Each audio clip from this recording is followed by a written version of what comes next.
December 1934. Leningrad, still reeling from the shocking news of Sergei Kirov's assassination, froze in anxious anticipation. The city, the cradle of the revolution, had lost its charismatic leader, and someone new had to fill the void. That person was Andrei Alexandrovich Zhdanov, until then the first secretary of the Gorky Regional Party Committee. For many, his appointment came as a surprise. He did not belong to the old guard of Bolsheviks, and his name was not known throughout the country. But in the Kremlin, in the quiet of the offices, the decision had already been made. His transfer to Leningrad was not just a change of job. It was a qualitative leap that catapulted him to the very top of the political Olympus. Almost simultaneously with this appointment, at the February plenum of the Central Committee, Zhdanov became a candidate member of the Politburo of the Central Committee of the All-Union Communist Party, Bolsheviks. A small circle of individuals who held all the power in this vast country. Soon, he became a full member. Now he sat at the same table with Stalin, Molotov, and Voroshilov, making decisions that determined the fate of millions. Governing the second most important city in the Union, an industrial and cultural center, gave him enormous administrative resources. It was like commanding an entire front in peacetime. But the real rise was yet to come. The year was 1939. Europe was on the brink of a great war, and a quiet but significant reshuffle was taking place in the Soviet Union.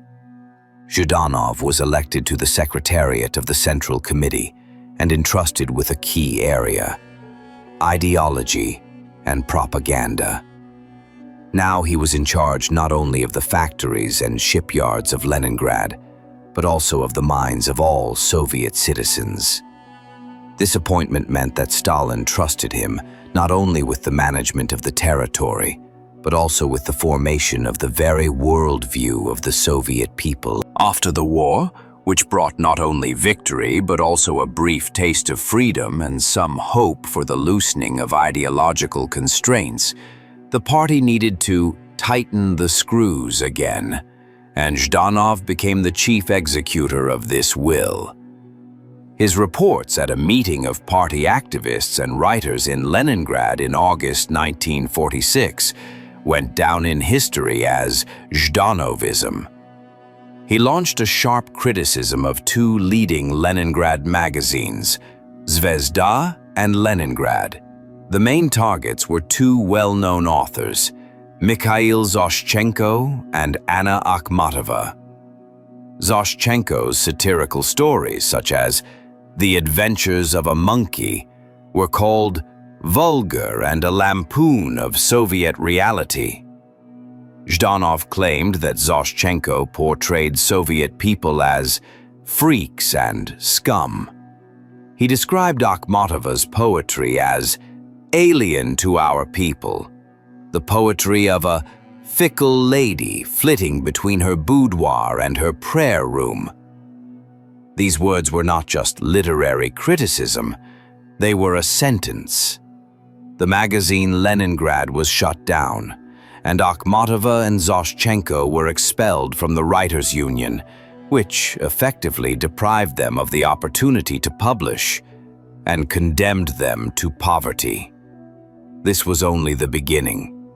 Zhdanov formulated two key ideological theses that became the basis of post-war cultural policy: the fight against obsequiousness to the West and rootless cosmopolitanism. Any positive mention of Western culture, science, or lifestyle could now be regarded as treason. Soviet art had to be exclusively party-oriented, patriotic, and understandable to the masses. He became the supreme arbiter, determining what Soviet people should read, watch, and think about. Behind these dry formulations lay the profound personal drama of many people. For Akhmatova, who had survived the arrest of her son and husband, this was yet another blow of fate. For Zoshchenko, a frontline soldier who had volunteered for the First World War, accusations of a lack of patriotism were particularly offensive. But for Zhdanov, it was his job. He did not simply follow Stalin's instructions. He himself was a staunch supporter of a hardline ideological stance. In his view, after a terrible war that had claimed tens of millions of lives, any dissent or apolitical stance in art was tantamount to treason. The country that had defeated fascism had to be monolithic not only on the battlefield, but also in the minds of its citizens. His influence extended far beyond literature. It was under his patronage that the famous debate on biology unfolded, ending with the defeat of genetics at the Vasknil session in 1948.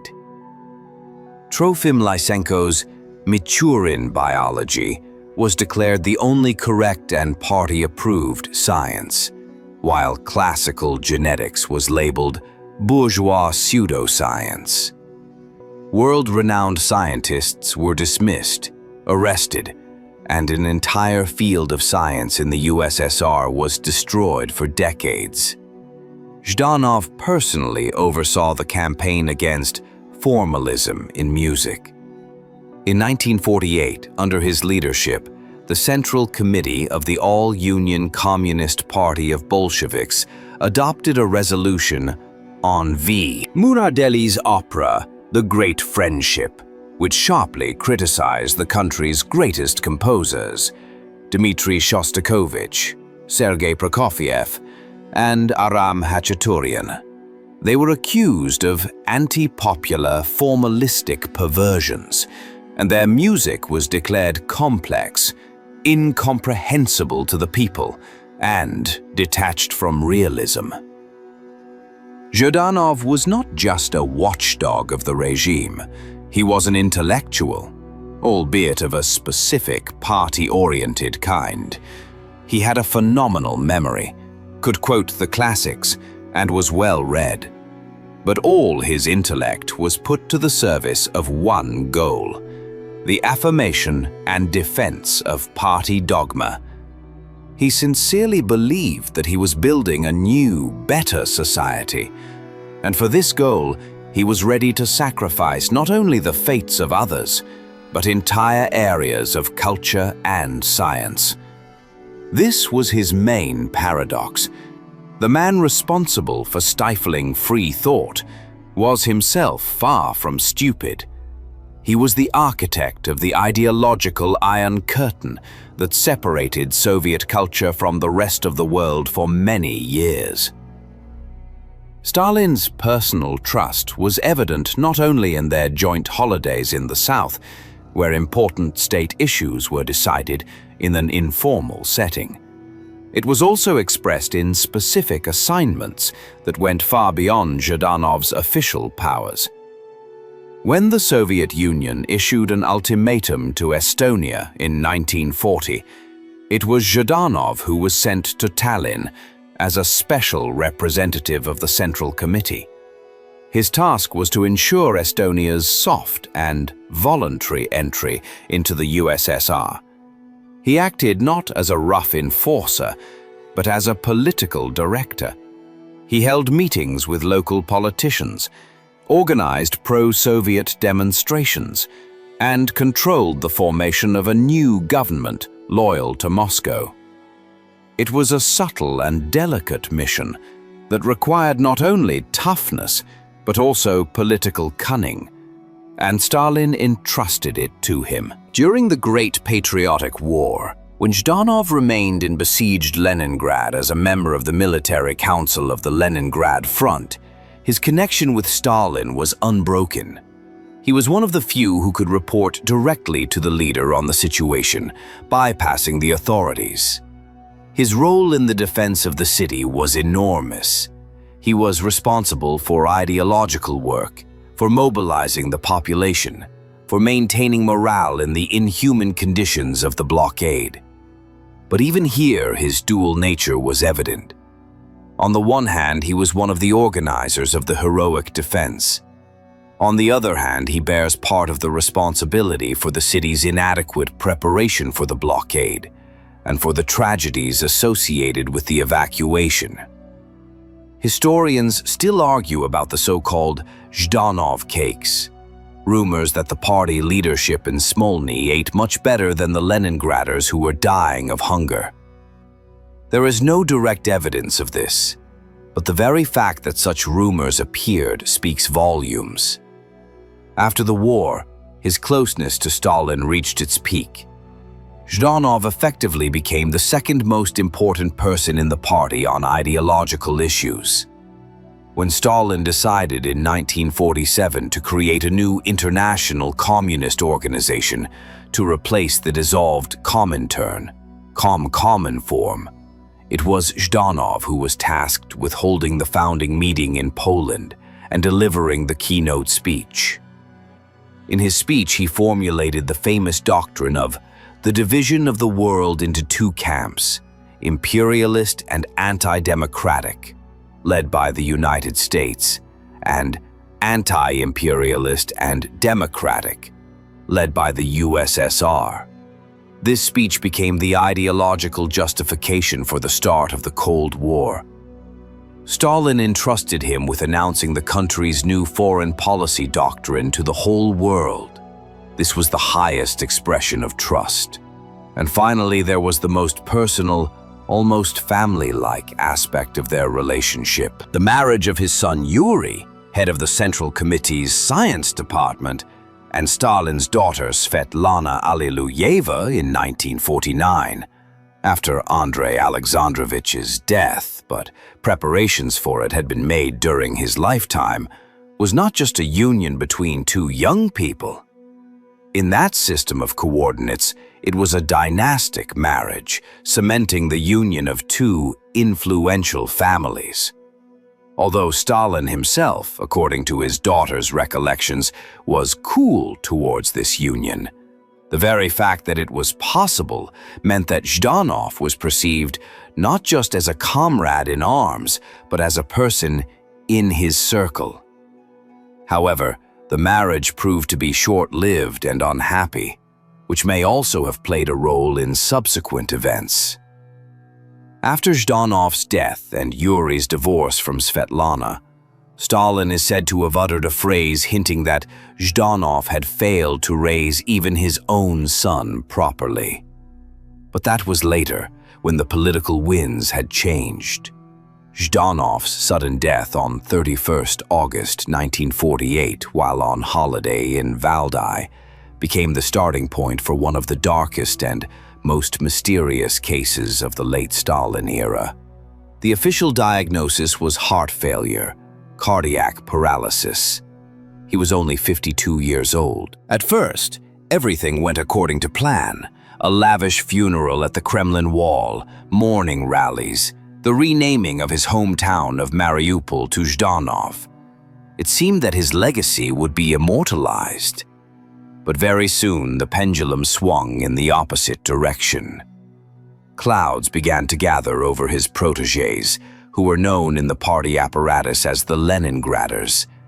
This was a whole galaxy of young and energetic leaders who owed their careers to Zhdanov.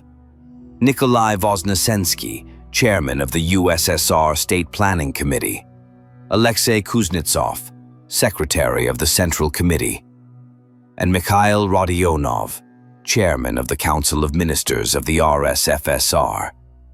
They were representatives of a new generation of managers who had lived through the war, technocrats who were expected to replace the old guard. Their rapid career growth aroused envy and irritation among other factions in the Politburo, primarily the triumvirate of Beria, Malenkov, and Khrushchev. Zhdanov's death deprived the Leningraders of their powerful patron, and their rivals were quick to strike. The occasion was the organization of the All-Russian Wholesale Fair in Leningrad in January 1949. This event was presented to Stalin as an attempt to create parallel Republican governing bodies, bypassing the central ones, as a manifestation of Russian nationalism and separatism. The accusations were absurd, but in an atmosphere of general suspicion, they worked. Stalin gave the go-ahead for the promotion of the Leningrad affair. Arrests began.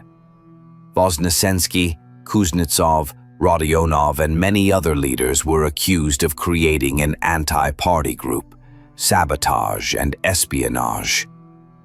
The investigation was conducted using the most brutal torture. People were forced to incriminate themselves and their comrades. In September 1950, a closed trial was held in Leningrad. The main defendants were sentenced to death and executed almost immediately after the verdict was announced.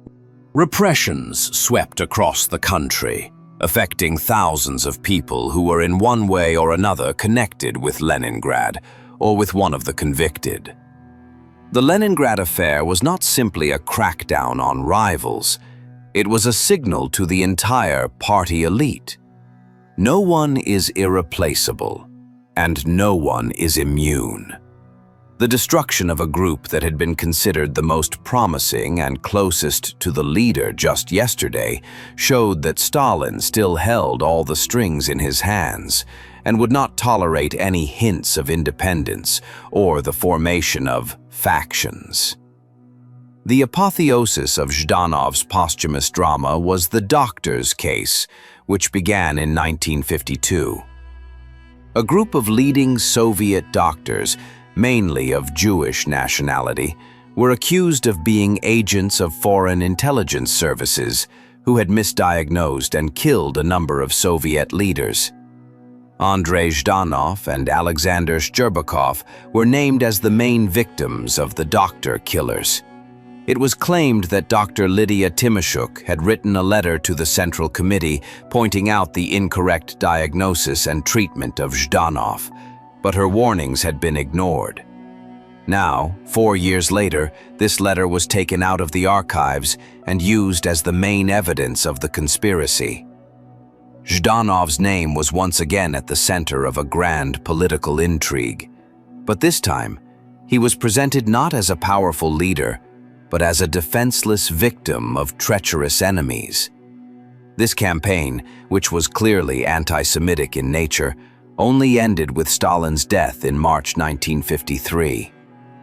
Shortly thereafter, both the Leningrad affair and the doctor's plot were officially recognized as fabrications.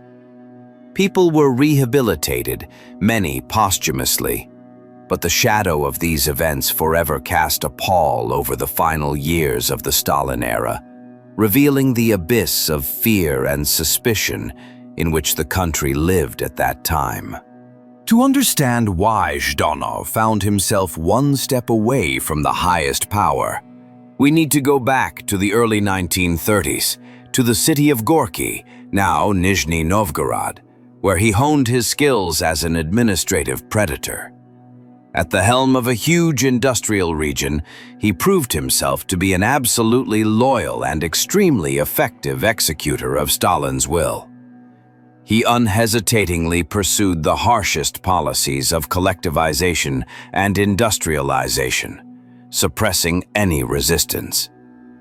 It was there, in Gorky, that he proved himself not only as an administrator, but also as an ideologue, capable of couching the harshest measures in correct Marxist formulations. He was not a fiery orator like Trotsky, or an old underground activist like many of his colleagues in the Politburo.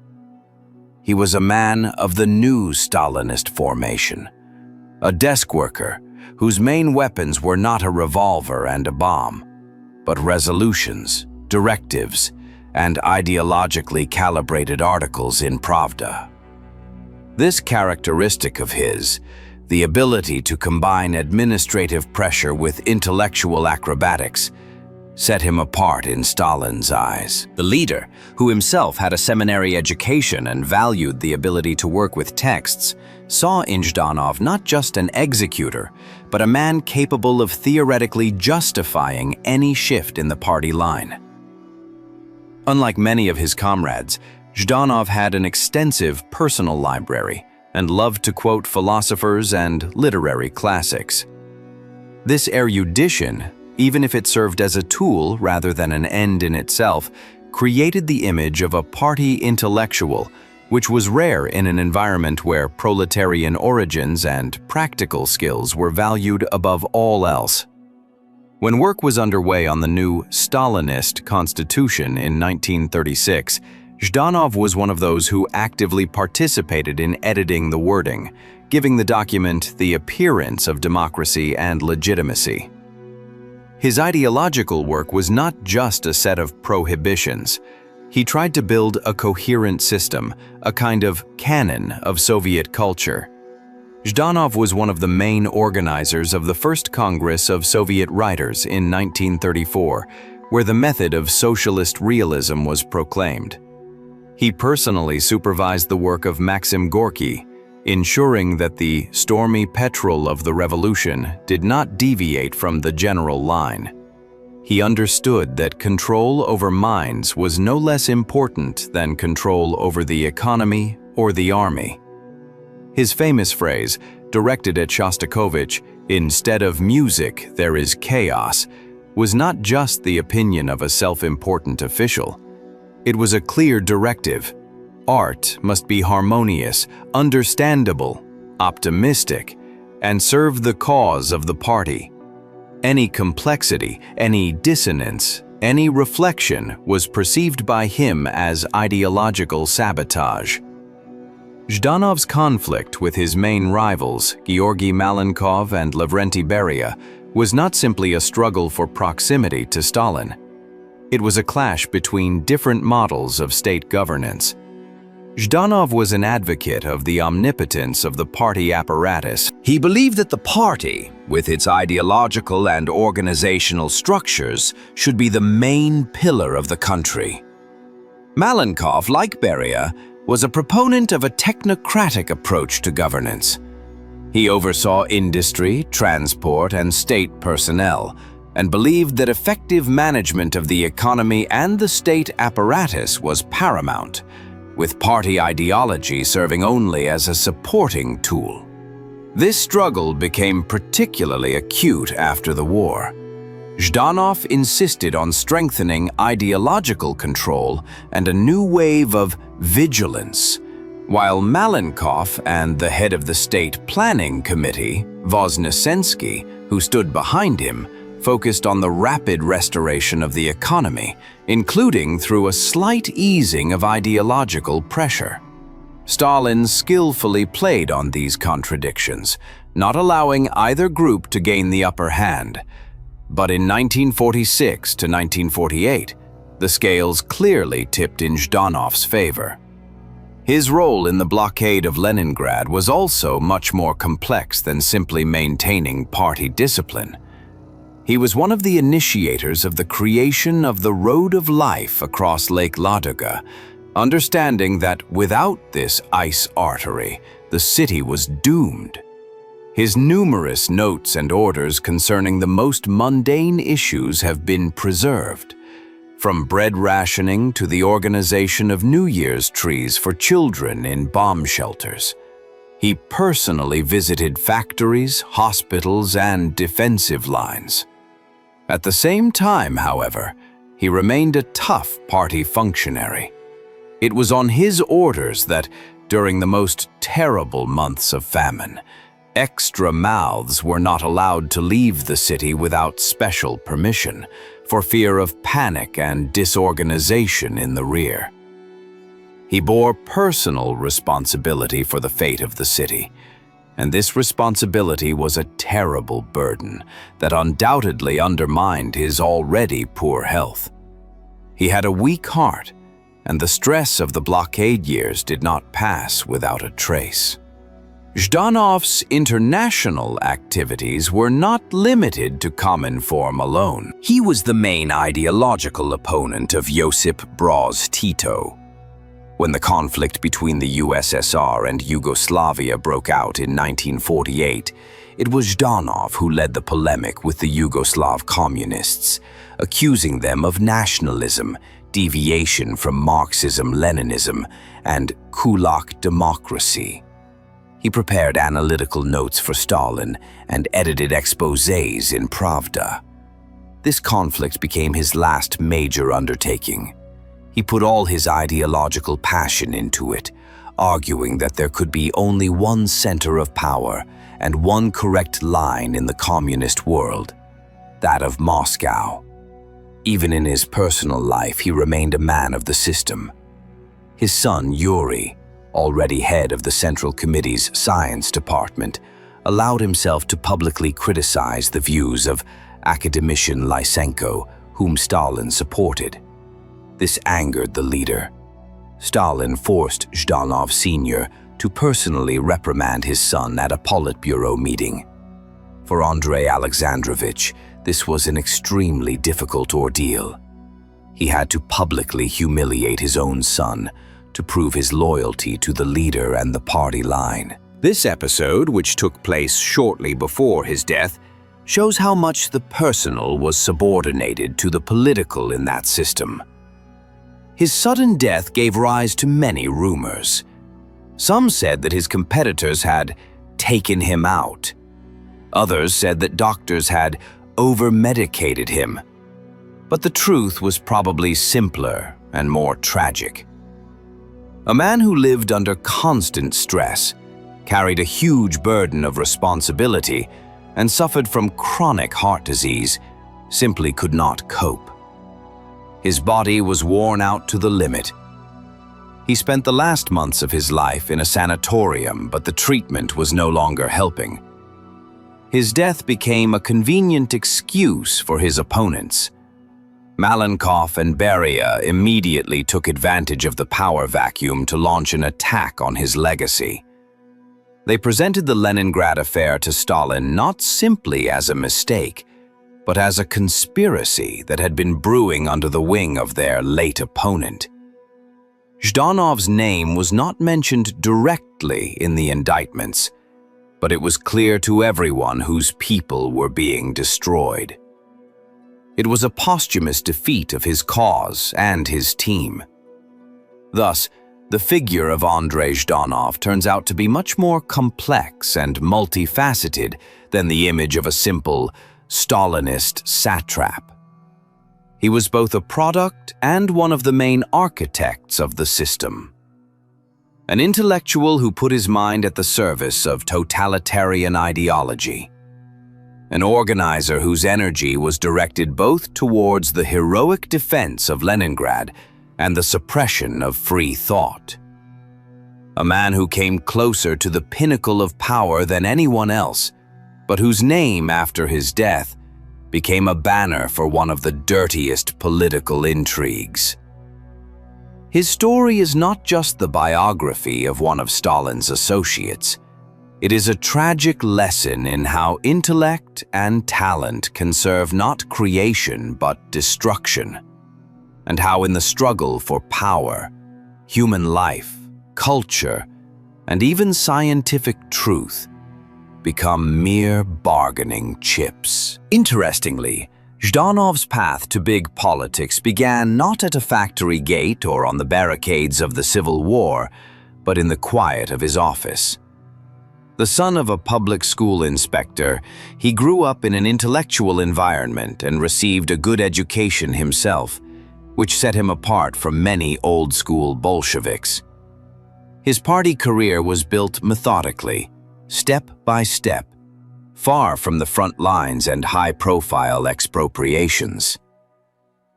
In Tver and Nizhny Novgorod, he proved himself to be an ideal apparatchik, capable of organizing, controlling, and, most importantly, ideologically justifying any decision made by the center. He was a master of resolutions and directives, his strength lying in his ability to translate the leader's will into impeccable bureaucratic form. This ability to work with documents, build complex bureaucratic intrigues, and speak to the intelligentsia in their own language, albeit from a position of strength, made him indispensable to Stalin, who valued not only blind loyalty in people, but also organizational talent. His biography was not without failures, which, however, did not sink his career. During the Soviet-Finnish War of 1939 to 1940, Zhdanov, as the head of Leningrad, was a member of the Military Council of the Northwestern Front. The initial stage of the campaign turned out to be a disaster for the Red Army. Huge losses, the inability to storm the Mannerheim Line, and a general lack of preparedness for war in winter conditions provoked Stalin's fury. Zhdanov, along with Commander Voroshilov, was directly responsible for this failure. However, unlike many military leaders, he managed to come out unscathed. Stalin probably considered his guilt to be secondary, placing the main responsibility on the army command. This episode demonstrated his remarkable political resilience and ability to distance himself from failures in which he was directly involved. Behind the facade of a strict party ideologist was a man tormented by very earthly vices. His destructive addiction to alcohol was an open secret in Kremlin circles. Particularly heavy binges occurred during periods of extreme stress, such as during the blockade. This not only undermined his health, but also affected his ability to work. There is evidence that sometimes important decisions had to be made by his deputies, while Zhdanov was incapacitated. Stalin knew about this weakness, but turned a blind eye to it for the time being, valuing other qualities in his comrade in arms. However, it was precisely this flaw, coupled with enormous nervous tension, that inexorably destroyed his cardiovascular system, paving the way for a fatal outcome which his political opponents later cynically exploited in the Doctor's Plot. The defeat of the Leningrad Group had a deep economic background that is rarely discussed. Nikolai Voznesensky, head of the State Planning Committee and the chief economic brain in Zhdanov's team, was a supporter of bold post-war reforms. He seriously studied the possibility of wider use of commodity money relations, self-financing, and the law of value under socialism. In essence, he proposed a more flexible economic model, where elements of market regulation could be combined with a planned economy for the rapid restoration of the country and improvement of the population's standard of living. For orthodox Stalinists, and above all for Malenkov, who oversaw industry according to the old mobilization model, such ideas were pure heresy, a rightist deviation, and a restoration of capitalism. The charges brought at the trial concerned espionage and the creation of an anti-party group. But the real reason for the crackdown on Voznesensky and his like-minded colleagues was their intellectual challenge to the existing economic dogma. By destroying the Leningraders, Stalin's entourage destroyed not only competitors in the struggle for power, but also the very possibility of an alternative path for the development of the Soviet economy. The physical reprisals against his protégé were carried out by Viktor Abakumov, head of the MGB and Beria's protégé, who personally supervised the investigation of the Leningrad affair, turning it into a conveyor belt of brutal torture and forced confessions. This deadly alliance of security forces and apparatchiks left the Zhdanovites with no chance of survival. As a result, After the cult of personality was exposed, his name was one of the first to be erased from the map of the country. The city of Zhdanov once again became Mariupol, symbolizing the collapse not only of the man himself, but also of the entire ideological system he had built, which proved to be as short-lived as the favor of the leader he had served so loyally and ruthlessly. Although there is no direct evidence that Stalin was preparing Zhdanov to replace him, the combination of facts, his high party position, control over ideology, personal closeness to the leader, and the tragic consequences of his death, makes this version one of the most convincing. Zhdanov went down in history as a man whose career could have changed the course of events had he not died prematurely, leaving behind only